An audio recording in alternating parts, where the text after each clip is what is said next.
Loyalty is not one-dimensional, and if you want to see what I mean by this, go and watch the movie Princess Mononoke.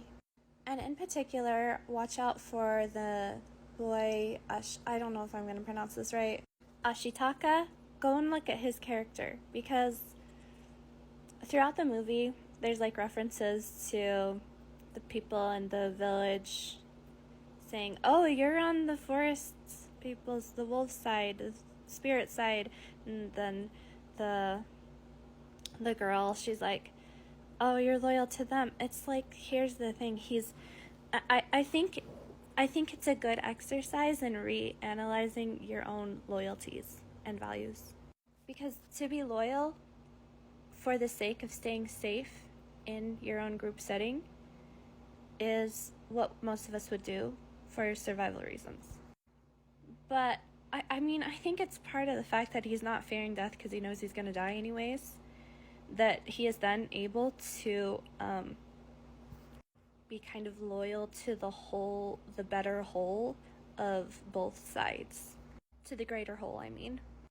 So I was learning more about ego death and talking about that with a friend today, and I just thought, well, if we let our ego die a little bit, get over ourselves a little bit, then our loyalties will probably more like automatically fall into the places that's better for possibly ourselves and the greater whole, versus loyalty so that we aren't kind of ostracized.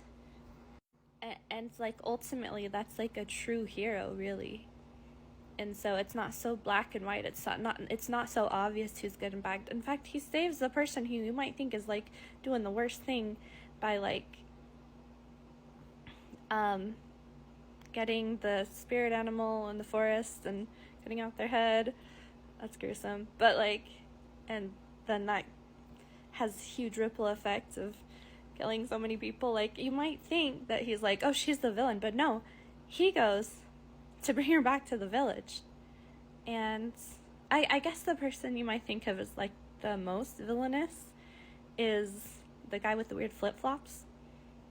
But in any case, like, his loyalty lies to the greater good and the greater whole.